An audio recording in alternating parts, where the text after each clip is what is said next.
कहीं ना कहीं मेरा मुकद्दर सोया होगा, कहीं ना कहीं मेरा मुकद्दर सोया होगा, शायद वो मेरे लिए आज फिर रोया होगा। नमस्कार, केवी स्टूडियो के इस खास मुहिम कहता बेगूसराय बढ़ता बेगूसराय में आप तमाम दर्शकों का मैं कवि नीलेश हार्दिक अभिनंदन करता हूं, वंदन करता हूं और खैर मकदम करता हूं। आज हमारे साथ मटिहानी के वर्तमान प्रत्याशी और बेगूसराय के पूर्व विधायक राजेंद्र सिंह मौजूद हैं। जानते हैं इनकी राजनीतिक टिप्पणियां वर्तमान परिदृश्य में मटिहानी विधानसभा के लिए। नमस्कार सर। नमस्कार सर, इस बार मटिहानी विधानसभा में बहुत कड़ी टक्कर हो रही है। बोगो सिंह 3 बार के विधायक हैं और इस बार आप प्रत्याशी बनकर आए हैं। आप जनता का रुख किस तरफ देख रहे हैं? 3 बार विधायक बने हैं, इसलिए उनके खिलाफ जन आक्रोश, जन असंतोष बहुत है। और हम मटिहानी विधानसभा का इस पार से उस पार तक दौरा कर चुके हैं। लोगों के भावनाओं का मैंने अध्ययन किया और मुझे लगता है, लोग कहते हैं टक्कर में है, लेकिन हमको लगता है कोई टक्कर नहीं है, कोई टक्कर नहीं है। सर, लोजपा ही भाजपा है, एक बड़ा चेहरा दिख रहा है और राजकुमार सिंह भी अपना पूरी ताकत दिखा रहे हैं। कल भी रोड शो उन्होंने भी नामांकन किया है। तो राजकुमार सिंह के प्रति क्या रुख है आप लोगों का? राजकुमार सिंह से हमको फायदा हो रहा है जी। जो कट्टरपंथी बीजेपी वोटर्स हैं वो राजकुमार सिंह के झोली में चले गए जी। इससे हमको लाभ मिलेगा जी। सर, कहीं ना कहीं इस बार त्रिमुखी चुनाव दिख रहा है, हर कोई प्रत्याशी अपनी जीत की काबिलियत कर रहे हैं। पूरे बिहार में जी। पूरी 2 भाग में राजनीति बटी हुई है जी। तीसरा का कोई स्पेस नहीं है। इसलिए अगर थोड़ी बहुत लड़ाई भी है एनडीए कैंडिडेट से और किसी से नहीं। सर, मटिहानी में समस्याएं बहुत है, लेकिन उसका समाधान क्या क्या है? देखिए, सबसे पहले तो मटिहानी की समस्या है भय और आतंक, अपराध और गुंडागर्दी। इसलिए मेरा पहला टारगेट है मटिहानी विधानसभा क्षेत्र को भय और आतंक से मुक्त किया जाए, अमन और शांति बहाल की जाए। ये पहला है। भाईचारा बरकरार किया जाए। लोगों में जात धर्म के आधार पर जो बांटने की कोशिश की जा रही है उसको एकता को मजबूत किया जाए। फुटप्रस्त नीतियों को पराजित किया जाए। इससे ही मटिहानी विधानसभा क्षेत्र की जनता का कल्याण। सर, महागठबंधन ने आपको इस बार उम्मीदवार बनाया है अपना, और वर्तमान समय में महागठबंधन में कोई ऐसे नेता, तेजस्वी यादव अगर कह लें तो एक तेजस्वी यादव है, दूसरे कोई बड़े नेता नहीं दिख रहे हैं मुख्यमंत्री चेहरा के लिए। तो आप लोग किनको देख रहे हैं? मुख्यमंत्री चेहरा तो तेजस्वी यादव है इस महागठबंधन के जी। सबसे बड़ी पार्टी वही है इस गठबंधन के। दूसरे नंबर पर कांग्रेस है, तीसरे में हम लोग लेफ्ट आदमी हैं। अब मटिहानी का हम जनरल पॉलिटिक्स को उस रूप में लें, ऐसे केंद्र और राज्य की जन विरोधी, किसान विरोधी, छात्र विरोधी, नौजवान विरोधी जो नीतियां हैं, जो बेरोजगारी देने के बजाय रोजगार छीना जा रहा है, इन सारे किसानों का हक मारा जा रहा है। कॉरपोरेट खेती की ओर केंद्र सरकार कहती है कॉरपोरेट खेती, यानी कॉरपोरेट घरानों के जिम्मे सारा जमीन चला जाए, और हम कहते हैं कॉरपोरेट नहीं, कॉपरेटिव खेती, जिससे सामूहिक लोग काम करेगा, सामूहिक मुनाफा होगा जिसका जो जमीन है। तो इसलिए कॉरपोरेट और कॉपरेटिव में जब क्या कहते हैं जमीन और आसमान का फर्क है। इसलिए कॉपरेटिव खेती से उनकी जमीन नहीं छीनी जाएगी। और कॉरपोरेट खेती से आज पंजाब में जो इतना उग्र आंदोलन क्यों है, इसका प्रयोग वहाँ किया गया और उससे नाराज किसान देख रहे हैं। जो किसान थे आज उसी कॉरपोरेट का खेत हो गया, वो उसके मजदूर हो गए। सर, बोगो सिंह ने एक बड़ी बात कही कि कोई माई का लाल हराने वाला नहीं पैदा हुआ। तो इस टिप्पणी को जनता के बीच कैसे देख रहे हैं? देखिए, इसीलिए जनता के भीतर बहुत रिएक्शन है जी। इतना अहंकारी शब्द जो बोलता है इसलिए इसको इस बार उसके इस अहंकार को मिटा देना चाहिए। सर, लेफ्ट और महागठबंधन की बात करें तो दोनों दो धुड़ियां थी पहले, आरजेडी और लेफ्ट अगर कहें तो, लेकिन अब एक साथ हो गई है, तो ऐसा कैसे हो गया? ऐसा इसलिए हो गया, देश और बिहार की जो राजनीतिक परिस्थितियां हैं, जिस तरह से बदहाली बेहाली और हर तरह का कॉरपोरेट घरानों की खिदमत में केंद्र सरकार हो, राज्य सरकार हो, आज 8 घरानों के पास इस देश का 50% परिसंपत्ति है। 25-20 घराना और जोड़ दीजिए, 80 घराना, उसके पास 25% लगभग उसके पास है। अब अंदाज लगाइए उसके बाद रेस्ट कितना, 130 करोड़ में 129 करोड़ लोगों के पास क्या बचा। इसलिए लोगों की माली हालत खराब हो रही है, खरीद रोजगार नहीं है, किसानों के लिए बाजार नहीं है, और किसान के नाम लेकर बिचौलिए का सारा रास्ता साफ किया जा रहा है। तो ये जो किया जा रहा है, इससे क्रय शक्ति लोगों की घट गई है। क्रय शक्ति जब घटेगी तो मार्केट डाउन हो जाएगा, कारखाने बंद होने लगेंगे, बेरोजगारी और बढ़ेगी। इस वजह से ये नीतियां हुई उनके, मजदूर के खिलाफ तरह तरह का ऐसा एक्ट बिल लाया गया है जो अंग्रेज से भी बदतर है, अंग्रेज से भी बदतर है। इन सारे परिस्थितियों का एनालिसिस करते हुए, और दूसरी बात है देश के भीतर या राज्य के भीतर एक ऐसा माहौल सांप्रदायिकरण का कि लोगों को 2 भाग में विभक्त करके और हम अपनी सारी गलतियों को इसी नाम पर खेप लें और फिर सत्ता कायम करें। इन सारी परिस्थितियों का राजनीतिक मूल्यांकन करने के बाद यही निष्कर्ष निकला, अब आगे डेमोक्रेसी नाम की कोई चीज़ नहीं रहेगी, संविधान नाम का कोई चीज़ नहीं रहेगा। इसलिए संविधान को बचाने के लिए, अपने को जिंदा रखने के लिए मेरी आवाज़ यानी छाती पर भाला और मुंह में ताला लगाने की नौबत आज आ रही है। इसलिए आज जरूरी है पहले जनवाद और संविधान की रक्षा की जाए। इसलिए अलग अलग टुकड़ियों में रहने से ये नहीं होगा, और इसी राजनीतिक परिवेश में महागठबंधन का स्वरूप कायम हुआ है। सर, समस्याएं बहुत है, अगर कह लें तो किसान नई कृषि नीति जो आई है उसमें भी समस्याएं हैं, और बेरोजगारी बढ़ी है, इसमें भी कोई दो राय नहीं है। लेकिन समाधान क्या है? समस्याएं बहुत है, समाधान क्या है? समाधान क्या है? अगर नीयत ठीक रहेगी, प्रो पीपुल रहेगा, भ्रष्टाचार नहीं रहेगा, तो समाधान का रास्ता है। आज अगर किसानों के लिए क्रय केंद्र हम खोलें, उनका डायरेक्ट माल सरकार अगर खरीदे तो किसानों को भी लाभ होगा। आज मजदूर हमारे यहाँ से पलायन कर रहे हैं क्योंकि यहाँ काम नहीं है।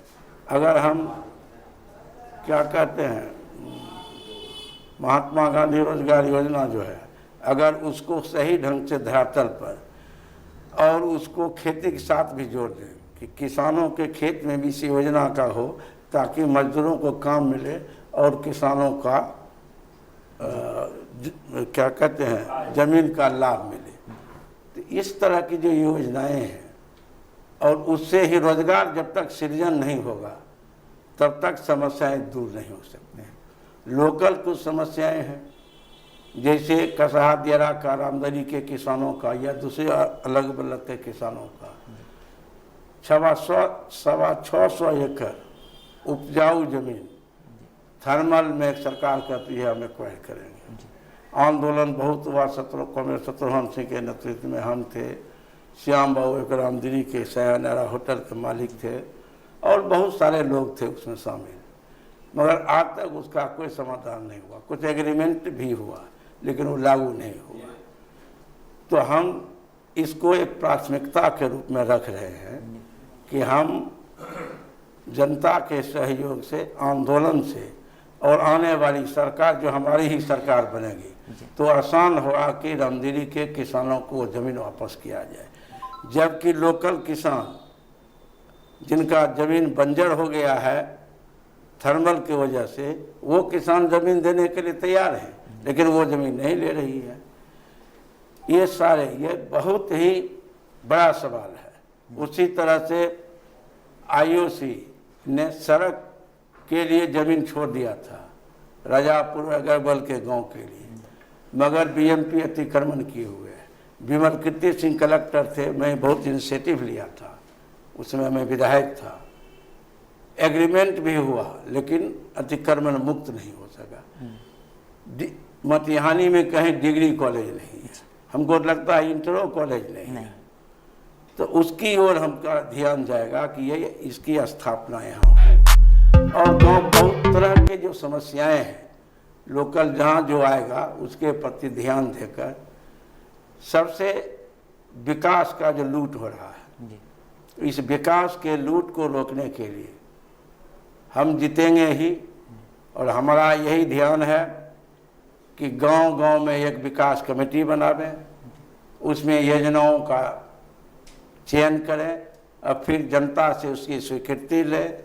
वही कमेटी वहाँ मॉनिटरिंग करेगी, क्या पैसा आया, क्या खर्च हुआ, ये फिर जनता के आम सभा में उसको दिया जाएगा। इस तरह से लोगों के भीतर ये एहसास हो कि हमने वोट दिया तो हमारा भी अधिकार है ये विकास के काम में, और उससे उनके भीतर जनतांत्रिक चेतना बढ़ेगी, राजनीतिक चेतना बढ़ेगी। और राजनीतिक चेतना जब बढ़ेगी तो जात और धर्म आधारित जो राजनीति है वो खत्म होगा और समस्याओं के आधार पर लोग एकताबद्ध होकर अपनी लड़ाई लड़ेंगे और जीतेंगे। सर, वर्तमान विधायक पर आपकी क्या राय है? देखिए, हम व्यक्तिगत कोई टीका टिप्पणी नहीं करते हैं, लेकिन भारी असंतोष है बस। इससे बेसी मेरा ये कहीं से भी हम और भोला और लड़ते थे, तो जब भी मिलते थे कल देखें राजू, नहीं तो हमरा खिलाफ बोले, नहीं हम तोरा खिलाफ बोलो, हमरा राजनीतिक खिलाफ तो बोले, तोरा राजनीतिक खिलाफ हम बोलो। इस माहौल में भी हम चुनाव लड़े हैं जब भोला वो हमारे खिलाफ थे। आज वो माहौल नहीं है, वो कल्चर नहीं है, वो राजनेता थे, आज नेता नहीं है, उम्मीदवार है या कोई एमएलए है। ये बुनियादी बेसिक डिफरेंस उस समय और इस समय के भीतर है। हम इसी नजरिया से देखते हैं, इसलिए मैं व्यक्तिगत कोई टिप्पणी किसी के खिलाफ नहीं करना चाहता। सर, आपने शिक्षा की बात की कि डिग्री कॉलेज मटिहानी में नहीं है, आपने कसाहा दियारा की बात की कि वहाँ भी बहुत ज़्यादा किसान के बीच समस्या हैं, लेकिन शराबबंदी एक बड़ा मुद्दा अभी जनता के बीच है। सुशासन की सरकार, शराबबंदी, तो इसको किस नज़रिए से आप लोग देख रहे हैं? हम तो देखते हैं कानून में शराबबंदी हो गया और होम डिलीवरी शुरू हो गया, बस।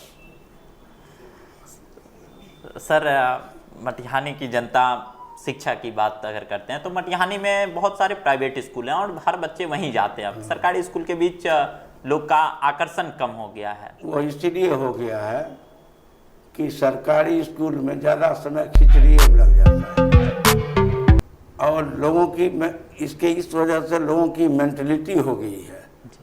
इसको हम कैसे मजबूत करें? आज ये शिक्षा का निजीकरण इसीलिए हो रहा है कि सरकारी स्कूलों को माने इस तरह से किया जा रहा है। आज चाहे बहाली हो नहीं हो, कॉलेज में कितने सीट रिक्त हैं, हाई स्कूलों में सीट रिक्त हैं, लेकिन कॉन्ट्रैक्ट बेसिस पर बहाली हो रहा है। तो इस सिस्टम को हम ख़त्म करेंगे। कॉन्ट्रैक्ट सिस्टम नहीं, जो कानून है, नियम है, जिसके आधार पर शिक्षा चलता था। आप देखते होंगे, समय था हम लोग समय में कोई भी बड़ा से बड़ा अफसर हो या सब एक ही स्कूल में पढ़ता था, सब सरकारी स्कूल से हम लोग पास हैं, हम लोग को बोगस तो नहीं थे। इसलिए ये नीतिगत बात है। जब हमारी नियत प्राइवेटाइजेशन की ओर होगी, हर चीज़ आज निजीकरण हो रहा है और लोगों में सरकारी संस्थानों को कैसे हम बदनाम करें, इस आधार पर अगर सरकार चलेगी तो निजी स्कूलों में जेबे करेगा। सर, शिक्षा की बात अगर हम कर लें, विकास की बात कर लें, सड़क की बात कर लें, तो मटिहानी की बहुत सारे सड़कें अभी भी जर्जर हैं।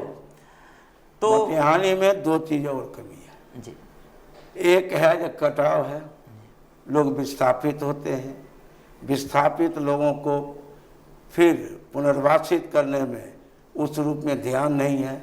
बहुत अगर संघर्ष हुआ, लड़ाई हुआ, आंदोलन हुए, धरने हुए, भूख हड़ताल हुए, तब कहीं कुछ जाके होता है, लेकिन आम तौर पर आज विस्थापन की योजना के प्रति सरकार का कोई ध्यान नहीं है। एक ये भी वहाँ समस्या है, आप देखते होंगे बांध के किनारे हजारों घर बना हुआ है, लेकिन कोई केयर नहीं है। कटाव है, उसका मुआवजा उसको नहीं मिलता है, किसान की ज़मीनें चली जाती है, उसके वैकल्पिक उसके रोजगार के लिए सरकार के पास कोई योजना नहीं है। ये सारी कठिनाइयाँ हैं। सर आप किस तरह से बिहार में बदलाव लाएंगे? हम लोग, आपकी सरकार आने वाली है, हाँ, तो किस तरह से बदलाव लाएंगे? हम चिकित्सा का जो स्थिति है, कोरोना से सरकार भाई भाई बहुत करती है, और नीतीश कुमार का बयान दिखेगा लगेगा बिहार में अब कुछ करने के लिए बचा नहीं है, लेकिन वस्तुस्थिति क्या है, बयां बिकारी दहना सुन्न, कुछ होता ही नहीं है। आज नल जल योजना, फलना योजना, ये सब लूट का केंद्र बना हुआ है। आज आप नगर निगम में देखिए, रोड बनाया, फिर उसको सौंसे रोड तोड़कर अब नाला बन रहा है, तो अब वह टूट कर ऊपर से एक आया है योजना, ये 2 घर 4 घर पर, अब फिर उसको तोड़ रहा है। मतलब पैसा का इतना दुरुपयोग सिर्फ इसलिए कि कुछ लोगों को लाभ मिल सके, ये इस रूप में आज विकास का काम चल रहा है। कोरोना से फाइट है, क्या कोरोना से फाइट हो रहा है? कोरोना से फाइट है, ये उनकी चिंता नहीं है। इलेक्शन कैसे हो कि कोरोना के नाम पर हम बीते बीच निकल जाए, जिसकी दूर से भी संभावना नहीं है। महागठबंधन की सरकार बनेगी और इन समस्याओं पर हम बहुत रूप से सदन में ही उठाएंगे, संघर्ष भी करेंगे और जनता की समस्याओं को दूर करेंगे। सर केवी स्टूडियो में आप आए, जहाँ पर सब लोग अपनी बात रख रहे हैं, तो आपको यहाँ आकर कैसा लगा? हमको तो आपको देखकर ही अच्छा लगा, आपका व्यवहार से अच्छा लगा, और जिस शिष्ट तरीका से आपने बातें की वो मेरे जहन में बैठ गई, इसलिए इस बात के लिए आपको धन्यवाद। और डॉक्टर रोशन कुमार जो इस चीज़ का लोगों के बीच अपनी अपनी बातों को रखने का जो प्रयास किया है, इस चीज़ को स्थापित किया है, उन्हें कोटिशः धन्यवाद। जो जनतंत्र को धनतंत्र और लाठी तंत्र पर कैसे मजबूत जनतंत्र किया जाए, लाठी तंत्र और धनतंत्र के छाती पर आम जनता चढ़े, इस बात के लिए डॉक्टर रोशन कुमार को कोटिशः धन्यवाद प्रणाम। सर इस व्यस्तम समय में आप हमारे साथ आए, ये मेरे लिए सौभाग्य की बात थी। बहुत बहुत धन्यवाद।